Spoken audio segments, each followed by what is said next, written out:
Afghanistan isn't known for its flourishing journalism and free press, but many are working to change that. And I'll be the strongest advocate for freedom of speech in Afghanistan. Activists in the U.S. and abroad are working to install proper journalistic habits in that war-torn nation. That story on this edition of Equal Time. From San Jose State University, you're watching Equal Time, exploring new issues each week, giving equal time to competing points of view. Hello from the campus of San Jose State University, and welcome to this edition of Equal Time. I'm your host, Journalism School Director Bob Rucker. Afghanistan's media was once a progressive oasis of free speech, but through Soviet occupation and the infamous Taliban regime, much of that has eroded. Chris Chandler has more. It was a major source of agricultural products for all parts of the country. When Americans think of Afghanistan, what comes to mind? It depends on who you ask. Americans might think of war or terrorism, but what does an Afghan think of his own country? I remember that when I was a school student, we didn't have chair in our classes, and we were just sitting on the grounds and taking notes and listening to our teachers. Ahmad Zia Ferozpur is a professor in Mazar-e-Sharif, one of 3 Afghan professors who arrived in the fall to study modern journalism methods at San Jose State. We are here for 3 months to do a little bit of journalism and English practice on the campus. Objectivity and free speech are concepts Americans may take for granted, but in Afghanistan, those concepts are relatively new. That's because from 1996 to 2001, Afghanistan was under the Taliban, which enforced a particularly strict form of Sharia law. Both freedom of speech and freedom of the press were heavily suppressed and regulated. Syed Yahya Hazin, one of the Afghan professors studying at San Jose State, was teaching at Herat University when the Taliban arrived. When you are coming to this class, you have to put turban on your head, and I don't believe this. Rather than follow the oppressive regulations instated by the Taliban, Hazin left the university on his own terms to wait for things to blow over. And that was a very bad situation for us. Imprisonment and physical punishment were not uncommon, and some people paid the ultimate price. Running to the city, they killed by Taliban. To host Professor Hazin and his colleagues, SJSU has erected this Afghan Center in Dwight Bentel Hall, where the professors learn journalism. Once upon a time, Afghanistan actually enjoyed a rich environment which fostered good media. In 1906, the country had its first newspaper, and in 1965, the country had its first legislation guaranteeing freedom of the press. After an uprising in 1973, several newspapers were shut down. From 1979 to 1992, the country fell under Soviet influence. By the time the Taliban took over in 1996, there wasn't much left to uproot. Professor Ferozpur remembers life back in the bad old days. Well, they were, for example, you were not allowed to read English texts, you were not allowed to go into the details of some political issues, you were not allowed to talk a little bit of the politics, and you were not allowed to talk about religious, you were not allowed to talk about the international situation. The Taliban also banned television and music, which were seen as morally corrupt. In 1998, the Taliban even went so far as to begin destroying television sets. Anybody found with one during this time risked jail or a flogging. Radio stations were allowed only to broadcast religious programs or government propaganda. It was a tough situation, but my intention was to grow up anyway, to take the advantage of those kind of education and not to escape from the situation. With the fall of the Taliban regime in 2001, the people of Afghanistan have experienced several changes. In the wake of the new administration under Afghanistan's new president Hamid Karzai, many of the restrictive laws were abolished, and both journalism and free speech have made a return to Afghanistan society. Halima Kazem is an Afghan-American journalist and a graduate of San Jose State. She travels to Afghanistan regularly to help develop the country's media. It was the right time for me to go use my skills and really travel the country and learn about it, but also report back to a U.S. audience about what was going on there. Kazem spent the better part of the last decade working in Afghanistan, and while we might expect her to focus mainly on teaching, she faced much more rudimentary challenges. And to make a long-distance call during the time of the Taliban, most people had to go to Pakistan, drive hours and hours to make a long-distance call. So you had the technical limitations, cell phones, internet access, fax machines, everything that we're used to for communicating with journalists and their sources was limited there. So you had that as a major problem. Her main goal in Afghanistan has been to teach reporting techniques and objectivity. But it hasn't always been easy. The style of journalism that was being taught was very propaganda, communist-style journalism, very source-heavy, government opinion-heavy, didn't really have a lot of public opinion. They just didn't, that's not the style that they were used to. So back to the original question, what do Americans think about Afghanistan? Major roads, so these are some of the major key elements that has been planned. San Jose State students are getting a close-up view of Afghanistan, not just from the visiting professors, but from their own university president. Mohammed Kayumi is a native to Kabul, and he comes down to the classroom level to provide students with his own cultural perspective. First of all, I'm in religious studies. They'll study Arabic, they'll study Sharia, they'll study all of the religious laws and all of that. Learning lessons that stretch beyond the Taliban and into important issues today.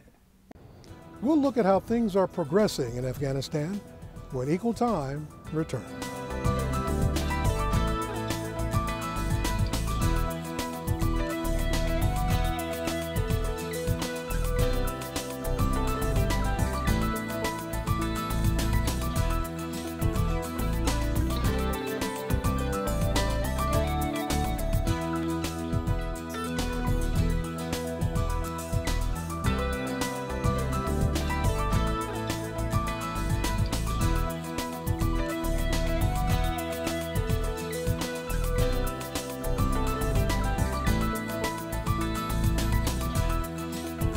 Welcome back. We've seen the struggles Afghanistan has been through over the past several years.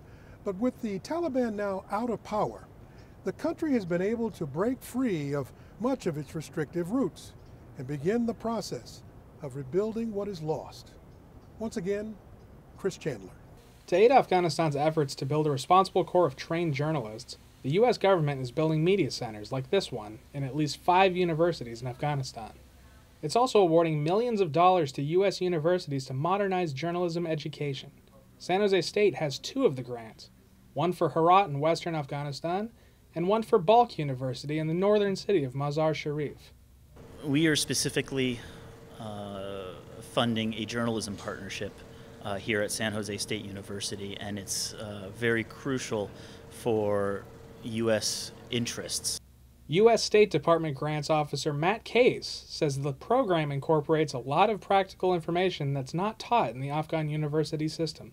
I have seen professors get very excited about the course work that they are learning here at San Jose. I have seen them become very, very interested in the practical knowledge that they've never had a chance to become familiar with in Afghanistan. In addition to the journalism education, the State Department is providing the Afghan professors with English language instruction, which will help the professors not only better understand what they're learning at San Jose State, but eventually take the test of English as a foreign language for entrance to master's degree programs at American universities. I have seen incredible leaps and bounds of their English proficiency, even in a short amount of time. And not only the technical knowledge that they've gained, but many of the pleasant memories and friendships that they've built has been transformative and will be with them for the rest of their lives. Tim Vantress is a senior student of broadcast journalism at San Jose State who has been given the opportunity to help the Afghan professors learn video editing. Well, they're very, very, very eager to learn. I think that's first and foremost what's most important. They are also learning from Halima Kazem. She began training Afghan journalists more than 10 years ago and has witnessed dramatic growth in Afghan media. We went from maybe, I think, one national broadcaster back in 2001, 2002, which was the Afghan public broadcaster, the government broadcaster, to now if I'm not mistaken, over 100 TV channels across the country, a few hundred radio stations, hundreds of publications. SJSU professor Diana Stover, who is also teaching the Afghan professors, sees some problems that may come up for their country's developing media. Stover says because these professors are learning an American style of journalism, all of it may not translate. We should not expect a model based on the United States model, because to take it wholeheartedly from the U.S., where it just won't work. Afghan professor Ahmed Zia Ferozpour agrees that Afghanistan should not lose sight of its own history and values. We have the right to value our culture, to respect our history. I think exposure, the Afghans who are here, who are the professors who are here, the exposure is good. Freedom of speech is it's the center and the oxygen of the democracy. To have that level of freedom of speech that's available, that's there now for Afghans is very exciting, and I only see that as a positive thing for the country, and I hope it remains that way, and I'll be the strongest advocate for freedom of speech in Afghanistan. When we come back, we'll sit down with a panel of experts when Equal Time continues.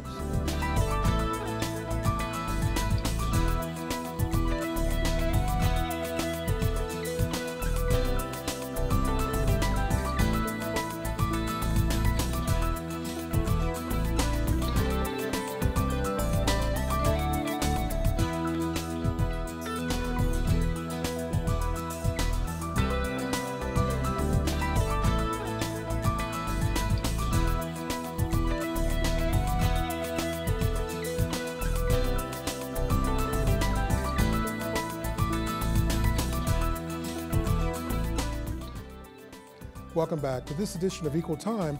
Our focus today is on free press in Afghanistan. Let's meet our guests.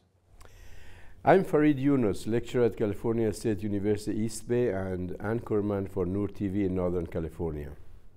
I'm Fariba Nawa, journalist, lecturer, and author of Opium Nation, Child Brides, Drug Lords, and One Woman's Journey Through Afghanistan. I'm Ahmed Zia Ferozpour. I'm a lecturer at Balkh University, and I'm a public relation and media advisor to Balkh Governor Office. My name is Chris Chandler, and I researched and reported on this story. I want to thank you all for being here today. You know, our audience knows a lot about what the news tells them in terms of Afghanistan, but we know very little about the culture, the history, the background, and even this information that free press journalism is something that Afghanistan has a history. Ferozpour, tell me more about that. The free press in Afghanistan, the history of that. It's a good question. Afghanistan is experiencing a free press right after 9/11, and nowadays there is a big market for Afghan journalists practicing the values and standards of journalism while facing a lot of domestic violence as well. So nowadays there are dozens of TV channels in Afghanistan, radios, publications, and news agencies, which through all these channels, people are fed with the information, entertainment, and domestic, regional, and international events. Meanwhile, journalists are one of the group of people which they face a lot of challenges and threats through the different sources like the Taliban, like the governmental officials, like the tribal leaders, like some regional countries which they would trying to influence the freedom of speech in Afghanistan. So it's very interesting to be a journalist in Afghanistan, but on the other hand, it's very challenging to be a journalist in the country. I would imagine, and I would imagine that the American people would be shocked to know about the rich history of the nation, the region. Our president at our university talks a lot about that, but help me out with that a little bit more. What more should Americans know about Afghanistan? I think Americans should know that Afghanistan is a tribal society, and Afghanistan is a conservative religious society.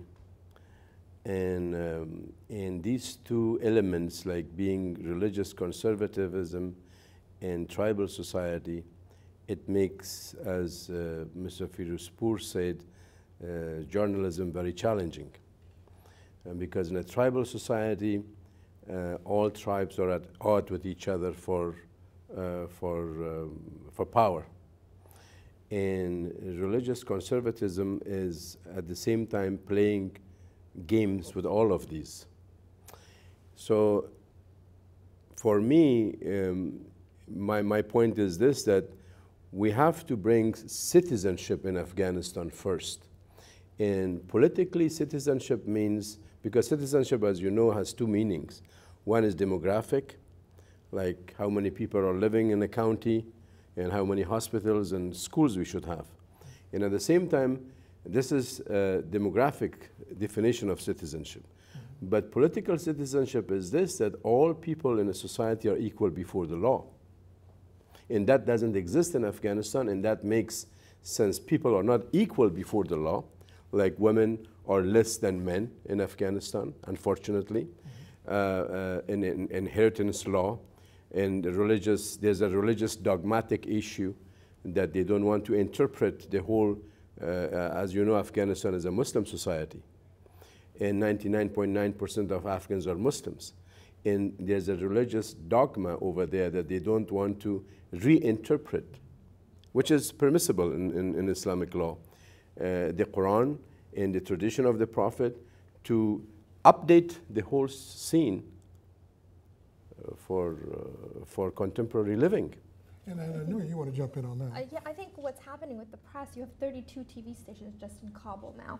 You have 32. At least 32, yeah, and the provinces as well. I think Herat has 10 different TV stations. This is in the provinces. This is an unprecedented boom in the press. And I was teaching there at a news agency. We were training Afghan journalists. One thing, the challenge that we came up with, besides all the societal conservatism that Farjan talks about, is the lack of understanding of what journalism is. For example, investigative reporting. There's not a tradition of investigative reporting there. It's mostly advocacy journalism, where you just basically talk about your opinion and what you think. Teaching journalists how to go and dig deep into a story and find out the different angles of it was quite difficult, but they did learn. And we had many success stories among men and women learning. One of the things that we faced in the newsroom was the men didn't want to work with the women. There were a lot of conservative men, this was just right after the Taliban were ousted, who believed that these women shouldn't even be there. The irony is that the women were better at their jobs than the men were because they had to prove themselves. And I think what's challenging this conservative society that you're talking about are the youth in this media.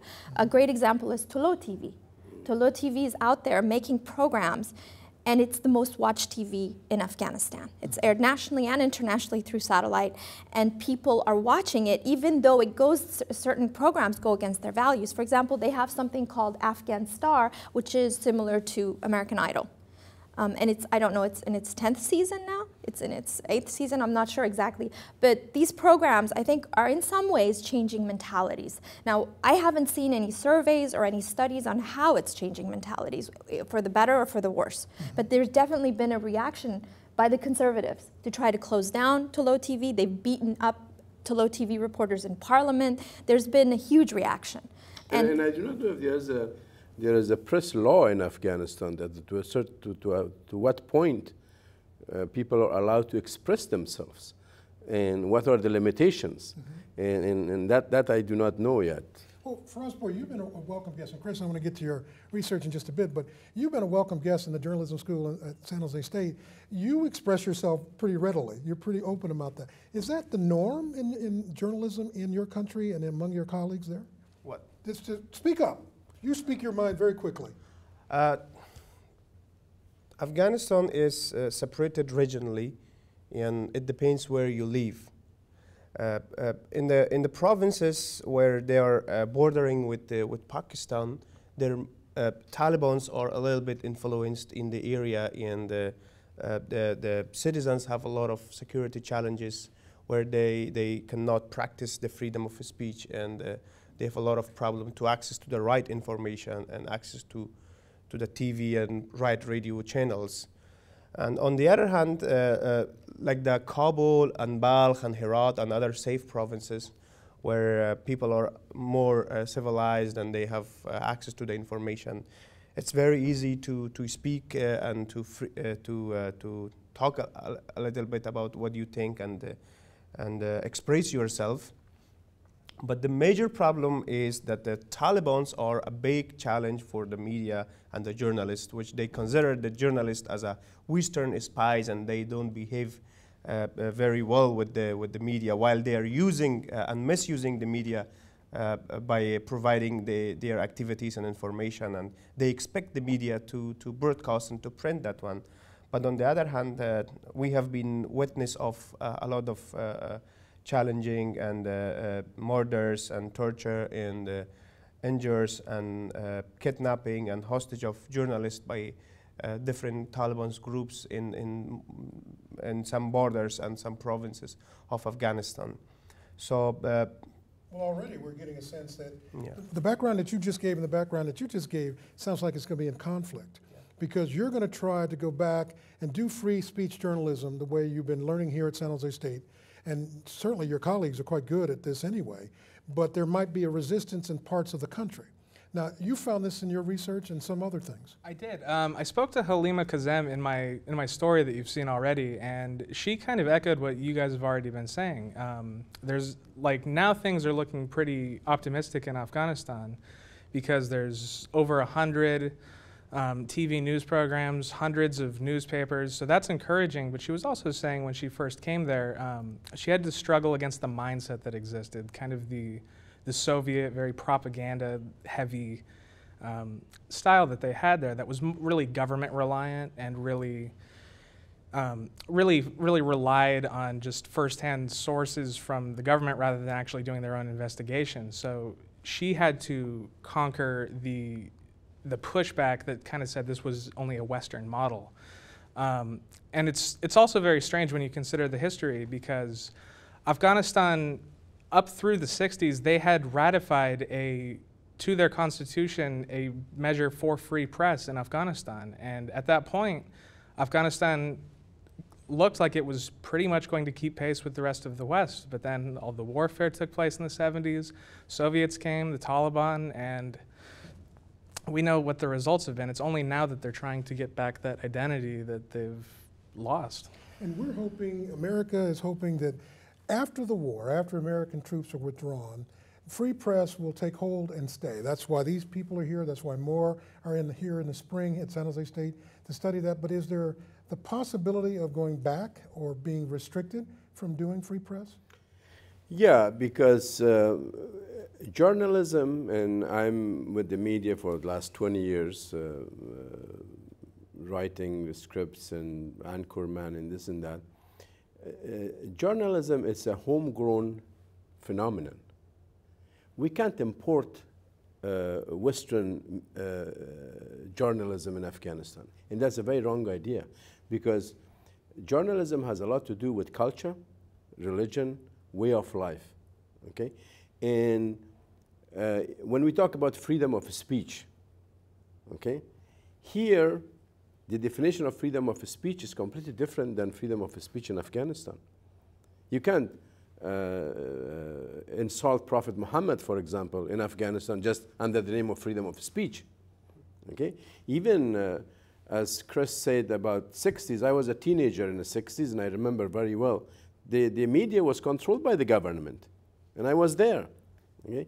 So we never had a true freedom of press in journalism in Afghanistan, my personal observation when I was born and raised there. And at the same time, neither the government nor institution tried to, as I always say, bake a new cookie for Afghanistan in journalism. That what kind of journalism that we should consider religious values, bring up-to-date religious principles to the table, the tribalism issues, our cultural sensitivities, the way we joke, the way we throw joke to each other, all these things are part of journalism and part of speaking. And I'm very happy that you invited me to this panel, because we need to, from this university where President Qayyumi is an Afghan-born president, we have to bake a new cookie for Afghanistan. What kind of journalism in Afghanistan should be established? That's my view. I think also we need to remember that the media has changed globally. It's not just about Afghanistan alone anymore. You have satellite television. Most Afghans had access to satellite during Taliban time when they weren't even allowed to watch TV. In the homes that I visited under the Taliban in 2000, in Herat and Kabul, everybody had a television set. They hid it well. And they had a satellite dish, which they hid well. And they had access to global television, which Farijan works for right now. So they watch Afghan TV produced in the United States in Afghanistan now. So the transnational or international connection between this, again, is changing minds and affecting lives. I'm really interested in how this is impacting the population and how it's making progress, for lack of a better word. Is it adding anything to the society? Is it taking away anything? I mean, I'd like to know if you have had any experience with that. What is this new free press doing to the mindset of Afghans? It's very hard to analyze the rule of freedom of speech and media in a very short amount of time. But what I would like to add on agreeing what you have said already is that nowadays people really rely on what media is telling them. In Afghanistan. For example, my mother more trusts on TV than me. What she hears from the TV because she trusts and something that we can relate to in the United States. And for example, the media is playing a very significant role to change this mindset, the lifestyle of the Afghans nowadays. For example, with having a lot of family shows and culture shows and religious shows, even uneducated people, even illiterate people, they go to sit on the TV and listen what the speakers are saying. And frequently it's changing the way of life and frequently it changes the mindset. But what I would like to add, which is very much important and concern the freedom of speech and the journalism practitioners, is that what will happen right after 2014 with the Afghan journalists? Yeah. This is a very big question because the international community and the Afghan government and the people agree on one thing, that freedom of speech and media growth is one of the big achievements of the Afghan society right after 9/11. We're hoping, though, that this effort that we're doing with the State Department at San Jose State through our journalism school will enable you to talk more freely about this and more openly in your media after the Americans pull out of Afghanistan. Do you think there's hope? Very quickly. It's very difficult to tell. We can't predict the future, but at this point, the narrative is that it's going to get worse. And that means less freedom for women, minorities, and the press. That's why we're counting on you to go back and tell them all the great things you learned about at San Jose State University and hopefully make a difference. We're going to have to end right there. I thank you all very much for joining us, and we hope you'll come back for another edition of Equal Time.